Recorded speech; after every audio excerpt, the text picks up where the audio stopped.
Hey galera, Jason aqui em mais um vídeo de sinopses. Nesse vídeo aqui eu já quero fazer um disclaimerzinho de que talvez eu fique olhando muito aqui pra baixo, né? Porque o meu monitor aqui, eu tenho dois monitores. Eu tenho dois monitores, pra quem não sabe, né? Um monitor que é o normal ali do computador e um monitor onde eu desenho, né? Arte Sul, tem vídeo aqui no canal de quando eu comprei, etc. Testando todas essas coisas, né? Quem acompanha lá no Instagram já tá mais acostumado a ver que eu mostro mais, né?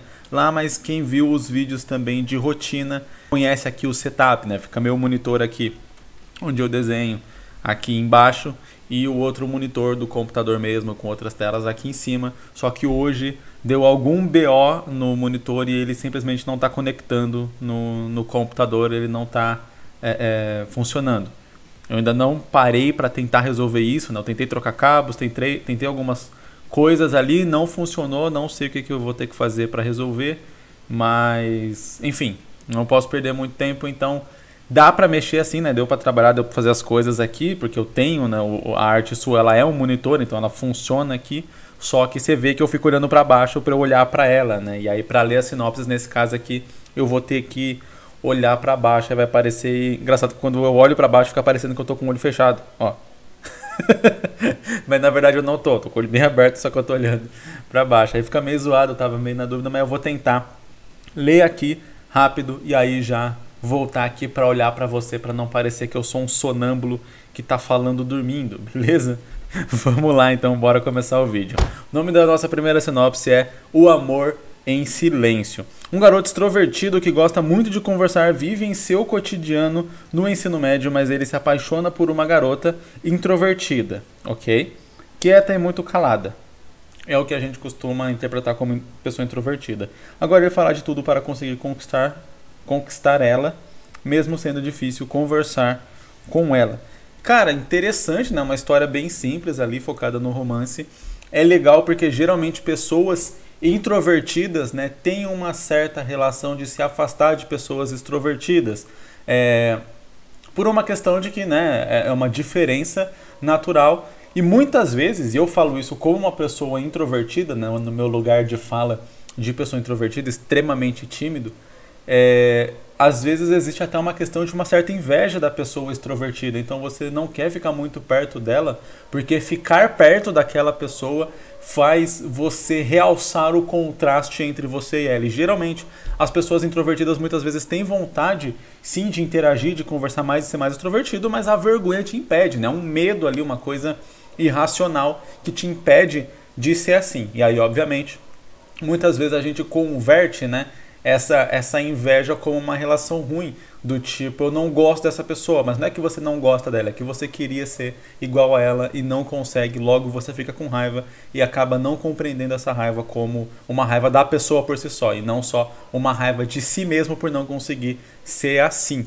Então, dentro desse sentido, né, trabalhando aqui, olhando como uma pessoa introvertida, do meu próprio ponto de vista, né, eu gostaria de ser mais expansivo, de ser mais extrovertido e tal. Eu tenho amigos extrovertidos e é incrível ver como é que ele consegue chegar num lugar e se relacionar com as pessoas, conversar, fazer amizades. Assim, eu tenho uma inveja do caramba mesmo, porque eu realmente não consigo fazer isso. Então eu acho que daria para trabalhar um pouco desse contraponto, de você já tem uma certa relação de proximidade a partir do momento que, se você trabalhar essa personagem introvertida, não só como uma pessoa que realmente detesta interagir com as outras pessoas ou algo do tipo, mas sim como uma pessoa que tem essa vontade, porém tem esse medo, tem essa dificuldade, e aí por conta disso ela acaba convertendo essa raiva que ela sente de si mesma por não conseguir interagir com outras pessoas como uma raiva pela outra pessoa. E aí, a partir do momento que alguém que é mega extrovertido, que é mega expansivo, se interessa por alguém assim, essa pessoa já tende essa necessidade essa sensação de ter raiva da outra pessoa.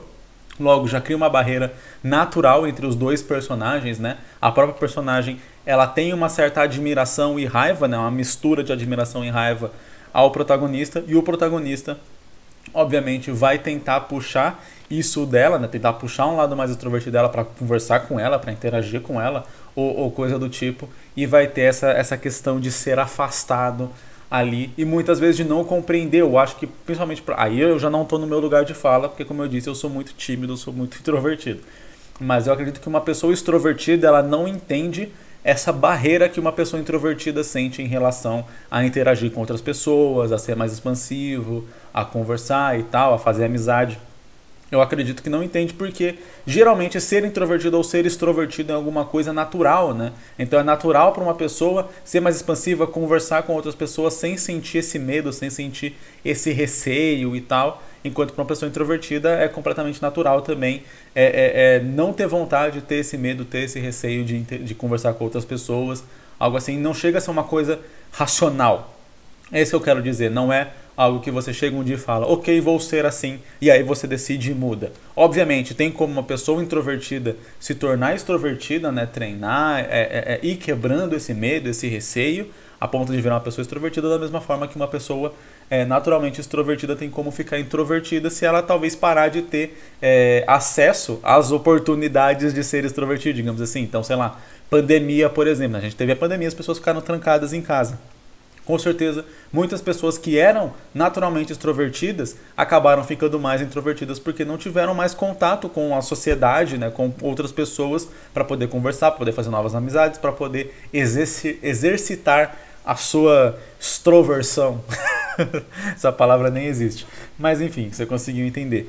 E aí, nesse sentido, eu acho que seria uma dinâmica muito interessante, até do ponto de vista de mostrar o ponto de vista dos dois personagens. Então, se a gente está falando, por exemplo, de uma minissérie aqui, uma minissérie em 3, 4 capítulos, por exemplo, a gente pode começar abordando o ponto de vista do protagonista, já que é ele que demonstra esse interesse amoroso inicial pela outra personagem, né, pela personagem introvertida. E aí a gente vai vendo o ponto de vista dele, e do ponto de vista dele, ele é apaixonado por ela, ele sabe disso, né, ele tem convicção de que ele está apaixonado por ela e que ele vai tentar conquistar ela, porém, ao ver essa repulsa dela por ele, né, tanto ele quanto o leitor vão acreditar que ela não gosta dele, que ela simplesmente não gosta dele e acabou, sabe? Tipo, e aí depois a gente pode mudar esse ponto de vista, sei lá, depois de 2 capítulos, por exemplo, onde a gente já está condicionado a pensar, a estabelecer o status da história como ele é extrovertido, gosta dela que é introvertida e ela não gosta dele, ela detesta ele, ela tem raiva dele por algum motivo. E aí quando a gente já tem esse status fixado, a gente muda para o ponto de vista dela, onde a gente vê, sim, que ela tem essa raiva, essa repulsa por ele, mas muito porque ela tem uma inveja e ela tem uma admiração e ela queria ser daquele jeito. E aí a gente vai entrando mais no consciente dela e percebendo que não é só que ela não gosta dele, ponto. Ela na verdade até gosta dele, ela admira ele, porém ela tem várias travas que ela mesma tem que quebrar nela para poder se deixar levar e até de repente descobrir que ela pode se apaixonar por ele, ou que ela tá apaixonada por ele também, e aí os dois ficarem juntos no final. Acho que dá para fazer essa dinâmica de trocar o ponto de vista da história em alguns momentos para a gente entender cada lado antes de dar o final. Obviamente que quando a gente deixa só um ponto de vista, a gente acaba tendo certas situações, né? Dando margem para certas situações e, por exemplo, a gente fica nessa desconfiança o tempo inteiro se ela gosta ou não dele. Já quando a gente vai para o ponto de vista dela, a gente começa a criar uma certeza. E aí a dinâmica da história muda, né? A dinâmica que será que ele vai conseguir conquistar ela? Vira, será que os dois vão conseguir ficar juntos? Porque a gente já sabe que do lado dele ele gosta dela e beleza, ele vai fazer de tudo para conseguir ficar com ela. Do lado dela, ela tem que quebrar muitas barreiras mentais para conseguir ficar com ele, mas a gente agora já sabe, vendo do ponto de vista dela, a gente agora já sabe que ela também tem algum sentimento positivo em relação ao personagem. E aí, como eu disse, muda completamente ali o tema e a dinâmica da história, o que a gente está abordando, o que a gente está trabalhando ali na expectativa do leitor em relação ao que esperar, né? Assim como se a gente contasse a história só do ponto de vista dela, talvez a gente ia ver o outro personagem como um personagem irritante, digamos assim. Então a gente não teria talvez o ponto de vista dele ali de mostrar como que ele se sente em relação a ela, etc. A gente só estaria vendo do ponto de vista dela, seria um personagem irritante. E aí talvez o que a gente iria acompanhar, a expectativa do leitor seria mais como ela iria fazer para ficar mais extrovertida, como que ia criando esse sentimento por ele ao longo do tempo. Então como que um personagem irritante se tornou um personagem gostável. Viu como dependendo do ângulo que a gente vê a história, muda completamente a expectativa do leitor e qual que é o tema central que a gente está abordando ali. Por isso que eu acho que vai muito do autor, do que o autor quer trabalhar nessa história. Eu quero trabalhar simplesmente situações engraçadas, onde esse personagem está sendo incômodo, vamos colocar no ponto de vista da personagem. Eu quero trabalhar, né, como que outras, né, situações cômicas novamente, mas daí como que esse personagem vai sendo sempre bloqueado, né? Sempre tentando fazer uma investida e sempre se ferrando, beleza, o ponto de vista dele talvez seja o mais ideal, porque a gente vai mostrar ele sempre quebrando a cara em qualquer situação que ele tenta se aproximar dela.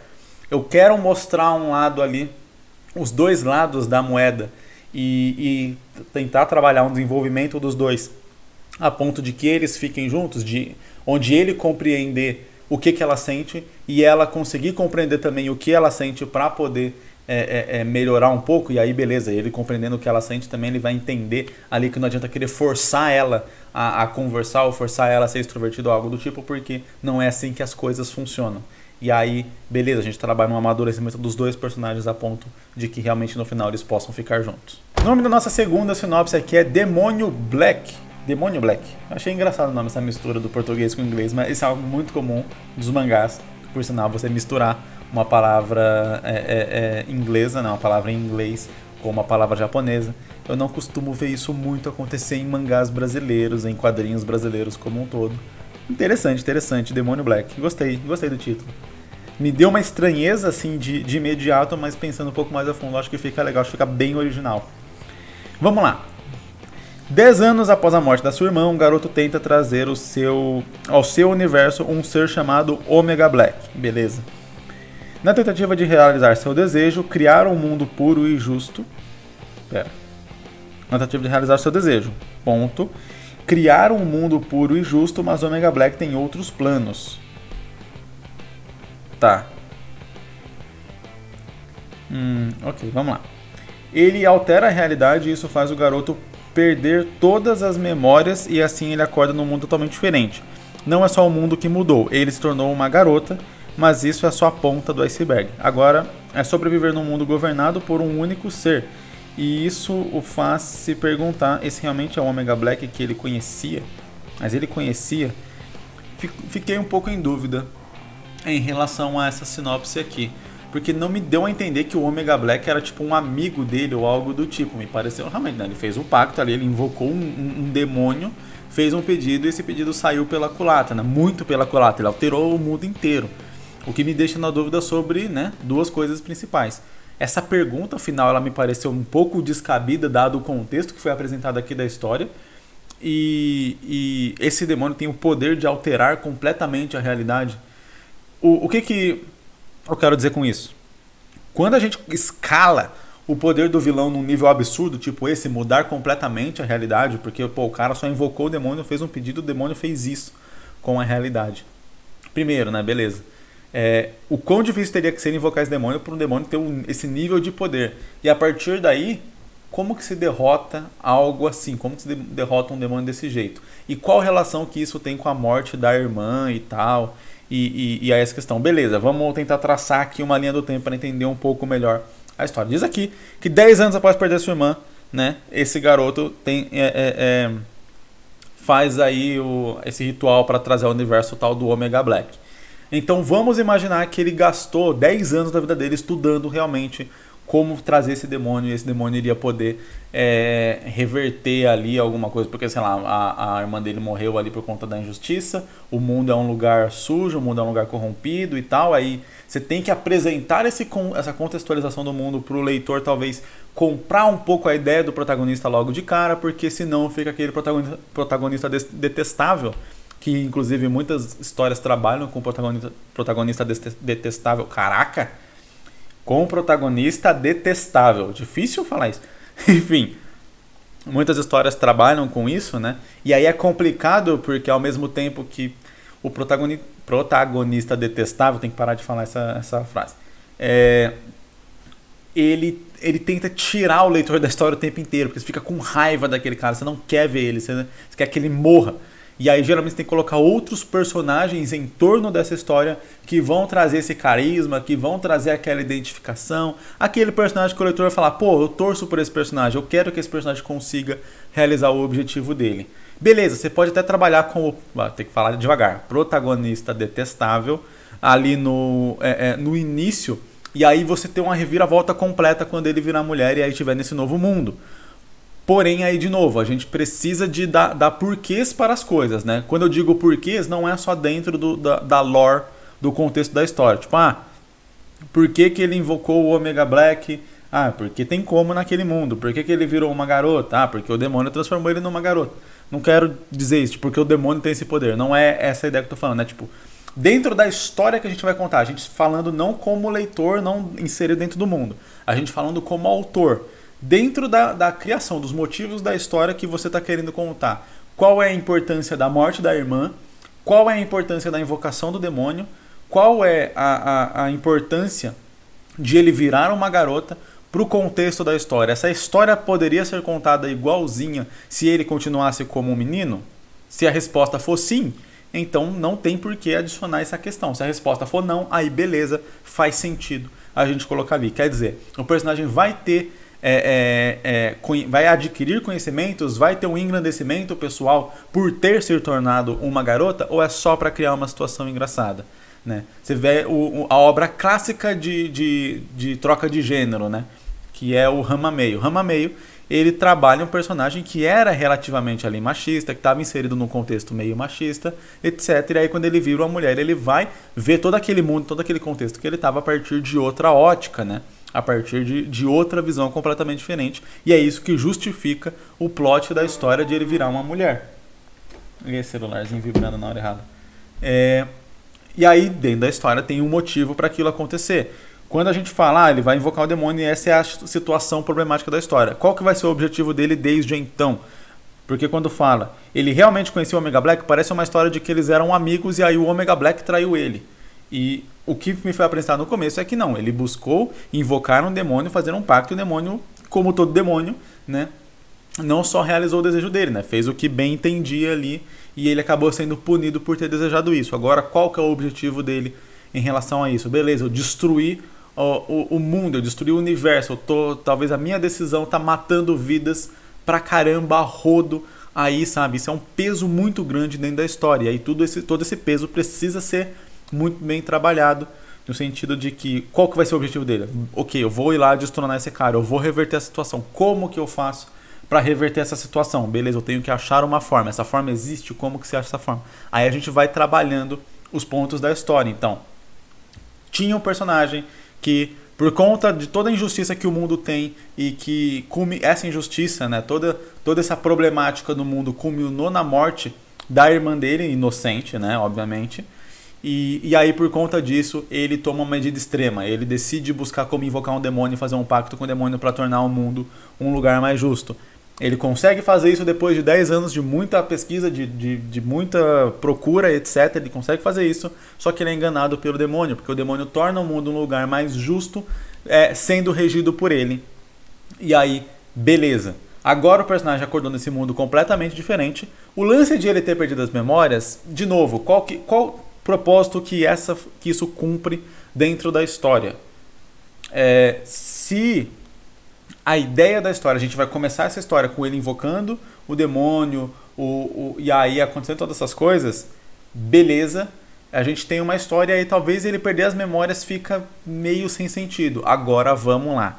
Se a história vai começar com ele acordando nesse mundo sem memórias, o que é um clichê, mas beleza, acordando nesse mundo sem memórias, aprendendo a viver, se virando e tal, fazendo todas essas coisas aí, sendo uma menina, ok. E aí ao longo da história ele vai buscando mais sobre o passado dele, vai descobrindo que, ok, ele era um garoto, tá? Ele perdeu a irmã, ele tinha uma irmã. Ele invocou um demônio e agora esse demônio que está dominando ali o mundo foi culpa dele, beleza, ele acha o objetivo. Qual que é o problema de fazer esse tipo de história? Deixa a história muito gigante. Eu quero dizer que a história é muito gigante. Você tem todo um trabalho de descobrimento do personagem, desenvolvimento dele até ele chegar no ponto onde ele vai ter um objetivo. E isso, para mim, particularmente, é meio problemático. Aí você teria que criar alguma situação anterior que desse uma motivação para ele caminhar no sentido de ele descobrindo essas coisas e aí continuar. Porque o que eu quero dizer? O personagem ele não pode passar 30 capítulos vivendo normal até chegar na grande verdade, tipo, nossa, eu que fiz isso, ok, vou ir lá atrás do demônio pra derrotar ele, já que eu fiz isso.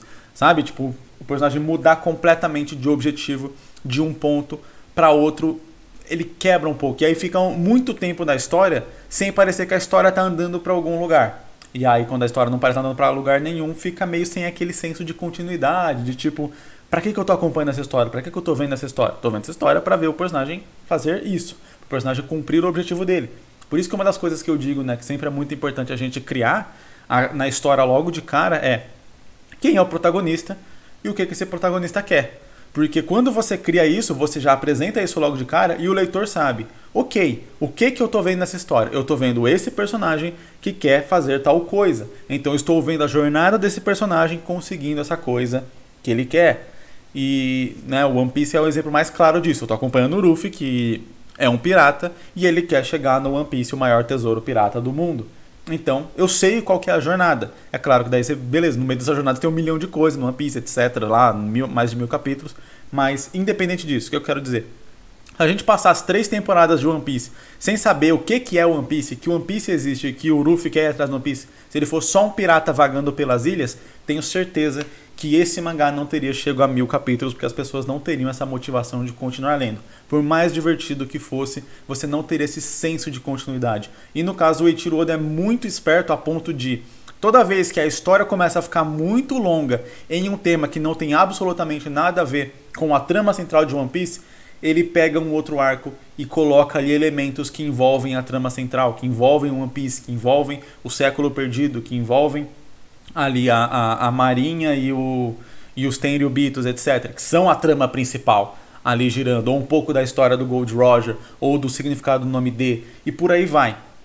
Então, ele muitas vezes faz, né, esses arcos que não tem absolutamente nada a ver com a história principal, que poderia ser quase considerado como um filler, mas várias vezes ele introduz ali um pouquinho de elemento naquela pista, dando aquele gostinho para você não perder a noção de que a trajetória é em busca do One Piece, que essa é a história que a gente está contando aqui. E aí, como eu disse, quando você não apresenta logo de cara um objetivo pro personagem, você corre o risco do personagem ficar, tipo, perdido, e do leitor ficar perdido também. O que eu tô acompanhando? Que história que eu tô vendo aqui acontecer?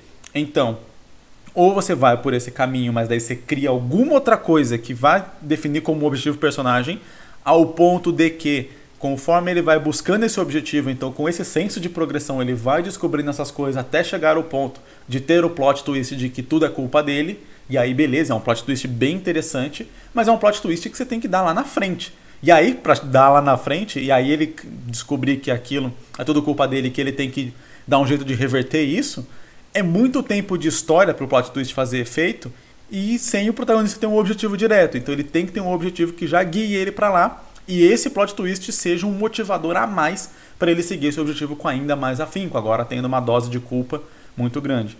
Aí já no outro modelo, né, onde a gente apresenta já essa culpa logo de cara como introdução da história, a gente já tem uma motivação muito clara.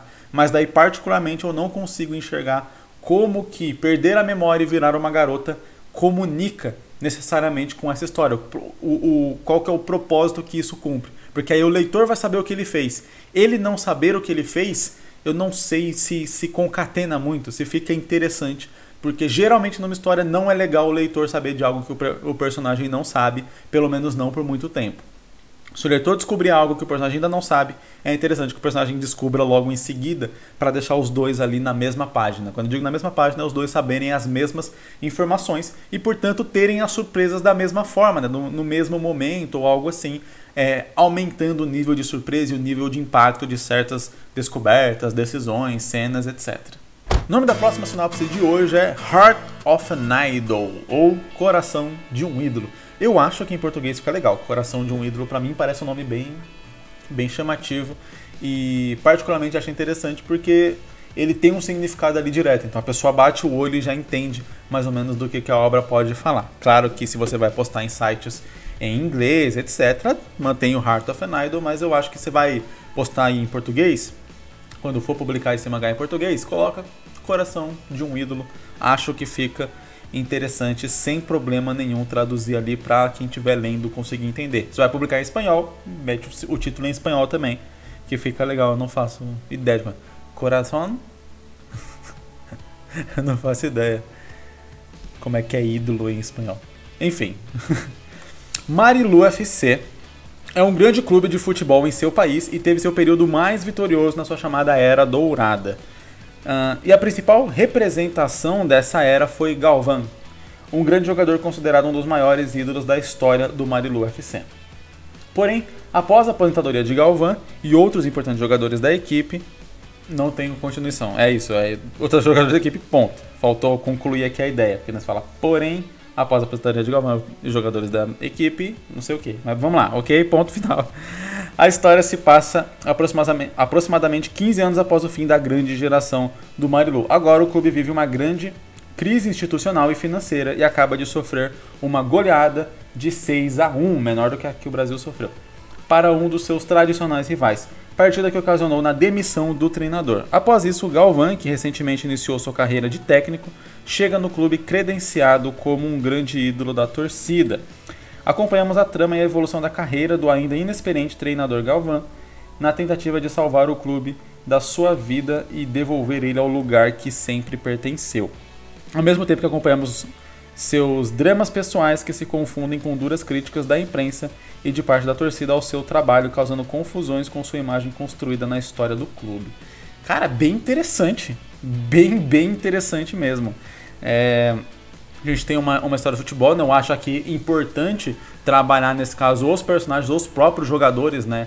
E toda essa questão, existe uma cobrança gigantesca, né, em cima de um time de futebol, no sentido de que do técnico, né, ali, porque ele tem a cobrança, é quase como ter um supervisor de empresa, né? Você tem a cobrança de quem está em cima de você, das pessoas que querem resultado, e você tem uma responsabilidade com as pessoas que estão abaixo de você. Quando eu digo abaixo, não é abaixo numa hierarquia como se elas fossem menos do que o outro, mas abaixo de que estão sob a sua guarda, sobre a sua tutela, sobre a sua responsabilidade, né?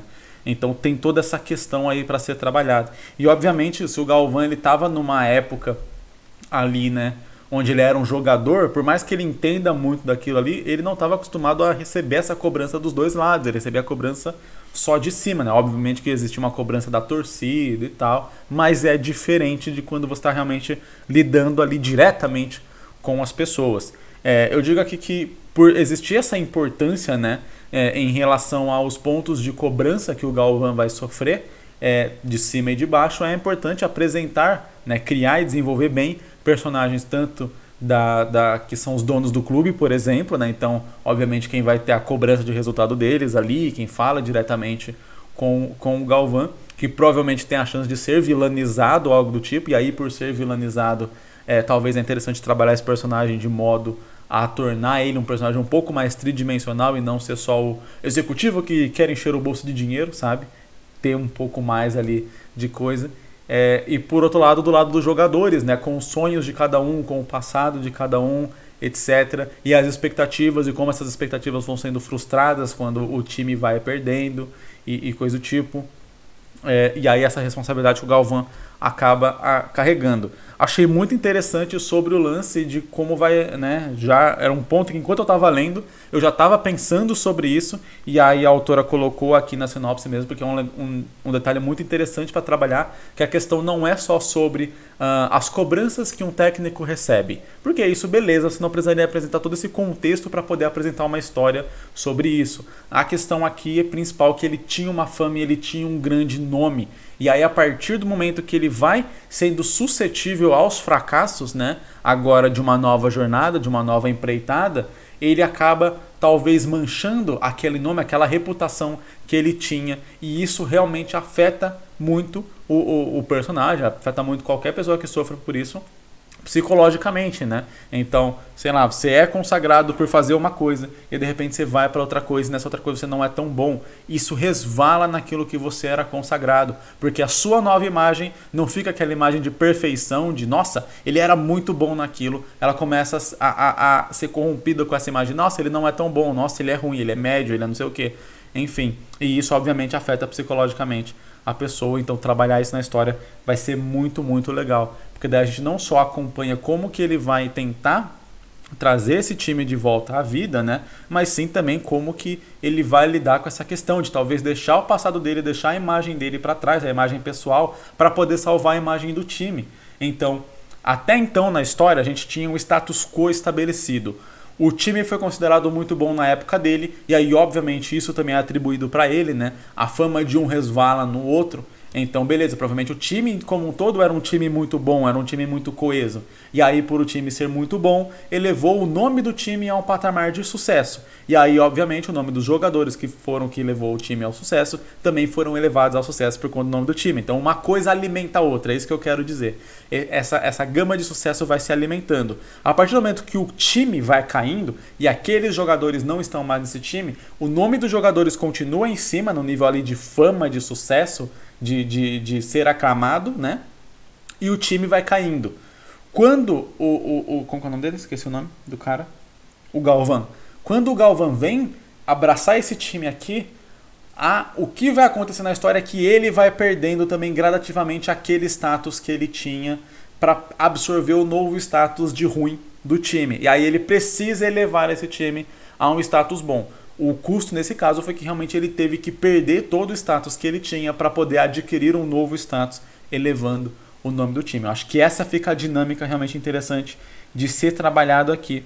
Mas eu realmente acho que, por mais que a gente vá focar 100% dentro de toda a mentalidade do Galvão a respeito disso, eu acho interessante a gente desenvolver também esses outros personagens que estão ao redor. Porque aí no caso, né, um técnico sozinho não vence jogo. Então ele precisa estar alinhado com os jogadores, ele precisa estar alinhado com a supervisão ali. E aí é exatamente fazer esse meio de campo, né, usando aqui um termo futebolístico para exemplificar, exatamente fazer esse meio de campo que é o que torna um técnico muito bom, né? Saber pegar o melhor ali dos jogadores, extrair o melhor dos jogadores ao mesmo tempo que ele consegue ali negociar com a gerência a ponto de, por exemplo, manter um jogador que está meio fraco porque ele acha que aquele jogador pode ser melhor, contratar um outro jogador, né, talvez, que acha que vai ser uma boa adição para o time. Às vezes, sei lá, o cara lá, né, que tá em cima lá, a galera que são donos do time, às vezes ele quer contratar um jogador só porque o jogador é mais famoso, ou porque o jogador faz muito bem alguma coisa, mas o técnico que tá ali em campo mesmo, tá vendo os jogadores, ele sabe que aquele jogador vai ali e vai desequilibrar completamente o time e não vai funcionar, porque às vezes o time já tem um atacante muito bom, aí o cara lá de cima quer comprar um outro maluco, porque o maluco é um atacante fodão, faz muito gol, etc, esse que dá visibilidade. Aí fala, pô, mas daí a gente já tem isso aqui, a gente tá precisando, sei lá, de outra posição, a gente tá precisando de um goleiro, a gente tá precisando de um zagueiro, a gente tá precisando de alguém pra combar, porque o nosso atacante já é muito bom. Então, sei lá, eu não entendo muito de futebol, tô usando aqui informação de senso comum, mas só pra exemplificar a questão do que faz um técnico, né, supostamente ser bom e funcionar ali dentro do time.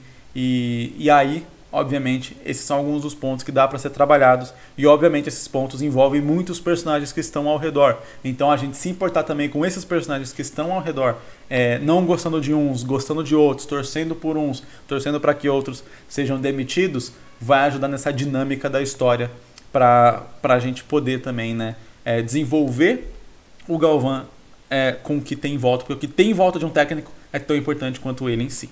Pelo menos na minha visão leiga sobre futebol. Para encerrar o vídeo de hoje, o nome da nossa última sinopse é Ícaro. Vamos lá. A história se passa em 2016, logo após um evento que chocou o mundo inteiro. OVNIs foram vistos sobrevoando a atmosfera. Você sabe o que é OVNI, né? O autor colocou aqui entre parênteses, então eu vou ler. Objetos voadores não identificados. Mas acredito que a maioria das pessoas sabe o que é um OVNI, apesar de que esse termo mudou. Agora, se não me engano, é fenômeno aéreo não identificado. Alguma coisa assim. Ficou meio feio. O OVNI é um nome mais bonito. Vamos lá. OVNIs foram vistos sobrevoando a atmosfera e lançando estranhas luzes em várias partes do mundo, incluindo o Brasil. O Brasil tem fenômeno UFO até umas horas. UFO é a versão em inglês de OVNI. OVNI. Enfim. Logo após isso, cientistas do mundo inteiro tentaram explicar o que aconteceu, mas nada foi descoberto até o momento atual. Enquanto isso, na cidade de Nova Cruz, eu acho que é RN, Rio Grande do Norte, deve ser, um menino de 14 anos chamado Diogo acorda com uma estranha peculiaridade. O jovem é capaz de retrair asas de suas costas e deixar suas mãos muito quentes. Caraca! Após essa descoberta, o rapaz acaba criando o desejo de controlar seu poder e tentar usá-lo para o bem do povo, usando ele para se tornar um aspirante a herói, tendo como alter ego o nome Ícaro. Porém, Diogo acaba tendo que lidar não só com seus poderes, mas sim com as consequências de tê-lo. Dessa forma, o garoto acaba tendo que enfrentar problemas físicos e psicológicos e a perseguição constante de pessoas indesejadas por conta de sua escolha, o que lhe faz se perguntar se foi mesmo uma boa ideia usar a habilidade para ser um vigilante. Interessante, cara. Ele tem 14 anos, né? Então realmente é alguém que está começando a amadurecer. Eu jogaria a idade dele para uns 16, talvez. Porque eu acho que a mentalidade está um pouco mais formada e já tem um certo grau de liberdade maior, né? Eu digo assim, de liberdade para poder exercer essa vigilância de uma maneira um pouco mais livre mesmo, um pouco mais de boa, tendo um pouco mais de conhecimento, etc. Sobre o mundo e outras coisas. Acredito que com 16, né? 16 se pega Estados Unidos, por exemplo, 16 o moleque já pode até dirigir. Aqui no Brasil ainda não é assim, mas beleza, tem muita gente de 16 que já está começando a aprender a dirigir, que já está começando a aprender mais sobre a vida adulta, digamos assim, apesar de que hoje principalmente é só lá para os 25, né, que vira adulto de verdade, mas enfim, isso é outro assunto. Eu não entendi necessariamente, eu entendi um pouco a relação dos OVNIs com os poderes, provavelmente foram os OVNIs que causaram esses poderes, o lance é qual que vai ser a importância que isso vai ter para a história. Me pareceu só um lance de tipo, a origem dos poderes foi essa. Se esses OVNIs não vão ter nenhuma nova... qual que era a palavra? Não consigo lembrar qual que era a palavra. Mas enfim, se esses OVNIs não vão ter nenhuma consequência nova, não vão ter nenhuma aparição nova, desdobramento. Pronto, era isso a palavra. Se esses OVNIs não vão ter nenhum desdobramento novo pela história, então eu acho desnecessário explicar esta origem dos poderes do personagem nesse início ou algo do tipo, sabe? Porque, beleza, quando a gente fala, a origem do poder é essa, eu entendo que muitas vezes a gente sente uma necessidade de criar uma lore para o nosso mundo, né, que faça sentido. Então, se um personagem tem poder, ele tem poder porque X. Porém, quando a gente apresenta isso, principalmente em algo grandioso como isso, na OVNIs jogaram luzes e essas luzes criaram poderes, você cria várias possíveis perguntas, né? Qual o objetivo desses OVNIs, por que eles criaram poderes, o que eles querem com essas pessoas que têm poderes, qual o objetivo, etc. Todo um monte de pergunta que o leitor vai fazer em relação a isso, que se isso não for abordado ao longo da história, talvez o leitor fique um pouco frustrado com a história que foi contada, que ele fala, tá, mas e os OVNIs? E aí se a história é outra coisa, se a história é focada realmente no Ícaro, na escolha dele, nos problemas que tem envolver essa escolha, então sinceramente não precisa explicar essa origem, ou pelo menos não trabalhar ela a fundo. Talvez só em algum outro momento da história falar, aconteceu esse fenômeno e tal, um negócio assim, uma outra pessoa estudando descobre que o Ícaro é fruto disso e continua pesquisando sobre isso como uma espécie de trama secundária ou algo assim, mas daí mesmo, beleza, mesmo que você apresente isso como uma trama secundária, em algum momento esse mistério ia ficar pairando na mente do leitor e você obrigatoriamente teria que concluir essa trama secundária com alguma resposta ali, né, decente para a história. Então por isso que eu falo, a partir do momento que você põe algo assim, gera questionamentos que, se não forem respondidos, talvez sejam interpretados de uma forma negativa por parte do leitor, né, por parte de quem está lendo a história. E aí, se esse for o caso, é melhor nem explicar, ou dar qualquer outra explicação mundana que não vai gerar esse tipo de pergunta, ou novamente não explicar porque a história não é sobre isso. Então isso era um ponto bem interessante que eu estava pensando recentemente sobre gravar um vídeo sobre, provavelmente eu vou gravar um vídeo sobre isso de forma mais aprofundada, que nem tudo que a gente cria na nossa história necessariamente precisa ser mostrado ou ser contado. Muito do que a gente deixa de contar também ajuda ali a desenvolver a história, seja em gerar curiosidade, ou seja simplesmente em não gerar uma barriga ou vamos dizer assim, histórias desnecessárias para aquilo que a gente está contando. Então se o nosso objetivo, novamente, é focar na escolha do Ícaro, é focar no peso dessa escolha, é focar nas consequências dessa escolha, a gente não precisa perder tempo pensando como que ele ganhou os poderes e qual o objetivo de quem deu os poderes para ele, porque isso não comunica com a história diretamente. Agora vamos lá, se ele estiver sendo caçado por esses alienígenas que jogaram o poder ali e tal, e aí agora querem essas pessoas com os poderes e coisa do tipo, beleza, aí faz sentido fazer toda essa explicação, porque isso envolve a trama central da história. Agora, se realmente os alienígenas só aparecem, jogam poder e vão embora e fica por isso mesmo, eu particularmente acho que é melhor tirar, porque vai gerar uma expectativa de ter uma conclusão disso, e uma conclusão que a história não vai abordar, porque ela está abordando outro tema, ela é sobre outra coisa. De repente, sei lá, como é um mundo, né, tem toda essa lore, essa explicação, talvez até valha a pena nessa história não explicar e contar só sobre o Ícaro, e aí numa outra história contar essa história, e aí mostrar a outra pessoa que recebeu o poder, etc. Alguém investigando isso, ou algo do tipo, investigando, né, um ufólogo investigando todo esse fenômeno que aconteceu e descobrindo as pessoas com poderes, e aí sim a gente aborda essa história mais a fundo.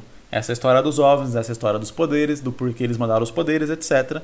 E aborda, mas daí na história do Ícaro a gente deixa isso de fora e faz várias histórias compondo ali o mesmo universo. Isso particularmente acho que é algo que eu acho interessante de fazer, né? Porque a gente tem muita vontade de criar o nosso próprio universo, de criar nosso próprio sistema, nossa própria grau de como os poderes nasceram, qual o limite deles, etc, né? Quando a gente está falando de histórias com poderes e tal. É uma necessidade que nós do Ocidente sentimos muito de explicar as coisas, de explicar ali a origem das coisas principalmente. Mas nem toda história precisa ser sobre explicar a origem, né? Ela pode funcionar de outras formas, sem necessariamente você mostrar aquilo, sem necessariamente você contar aquilo, principalmente quando aquilo vai abrir precedente para o leitor esperar alguma coisa que não vai ser entregado ali na história. Então é muito importante a gente saber exatamente qual é a história que a gente vai contar e quais são os pontos que são necessários, que são importantes ou que são interessantes de serem abordados para contar essa história, com o objetivo de contar essa história. Porque quando os pontos ele vai caminhando para um lugar muito distante, a gente perde o foco dessa história aqui, que é a história que a gente está querendo contar de verdade. Então, ou beleza, você faz um objetivo que vai indo para lá, mas ele já volta logo em seguida para a história central, ou realmente você corta ele fora, porque senão ele está indo para outro caminho, e se o leitor começar a se preocupar muito com esse caminho aqui, ele esquece o caminho que ele estava seguindo, que é o caminho verdadeiro. E aí se a história segue nesse caminho verdadeiro, ele vai falar, não quero ver isso, eu quero ver aquela outra história lá, para com isso. Fala, mas isso aqui é a história. Enfim, e aí já acaba perdendo completamente a sintonia, né, entre o autor e o leitor ali da história que estava querendo ser contada, da história que estão acompanhando ali. Esse é o vídeo de hoje, galera. Muito obrigado para você que chegou até aqui. Muito obrigado para você que acompanha toda essa série aqui. Pô, são 71 vídeos já. Eu sei que tem gente que está acompanhando lá desde o início, que acompanha o canal também desde o início. Aí, sei lá, acho que são 7 anos de canal já, se eu não me engano. Não faço ideia, não. De qualquer modo, muito obrigado aí. Eu sempre leio todos os comentários que vocês deixam aqui. Por sinal, comente. Eu cheguei até aqui para eu saber que você veio até o final. E se você quer enviar a sua sinopse, tem aqui na descrição o processo para você enviar lá no meu e-mail e entrar aqui na nossa fila, que está diminuindo gradativamente. Estamos conseguindo aí diminuir a distância entre quem envia e quando é lido. Lembrando que se você quiser ter a sua sinopse lida aqui com um pouco mais de velocidade, né, não entrar aqui nessa fila, você pode ser um membro do canal aí. E lembrando aqui um aviso para os membros especificamente, se você está vendo esse vídeo aqui, você pode comentar lá a sua sinopse no post que eu fiz de sinopse dos membros para ser lida aqui nos próximos vídeos, ok? O post está lá, é só comentar. Se você já teve sua sinopse lida aqui, você pode comentar uma outra sinopse, lembrando que a preferência de leitura vai ser para quem ainda não teve sinopses lidas, obviamente, porque, né, é injusto ficar lendo várias sinopses da mesma pessoa, quando tem pessoas que estão esperando aí, sei lá, 1 ano para ter a sua sinopse lida. Inclusive, as sinopses que eu li hoje foram do final do mês de outubro de 2021. Provavelmente no próximo vídeo a gente já inicia o mês de novembro. Valeu para você que assistiu, vejo você em um próximo vídeo. É nóis!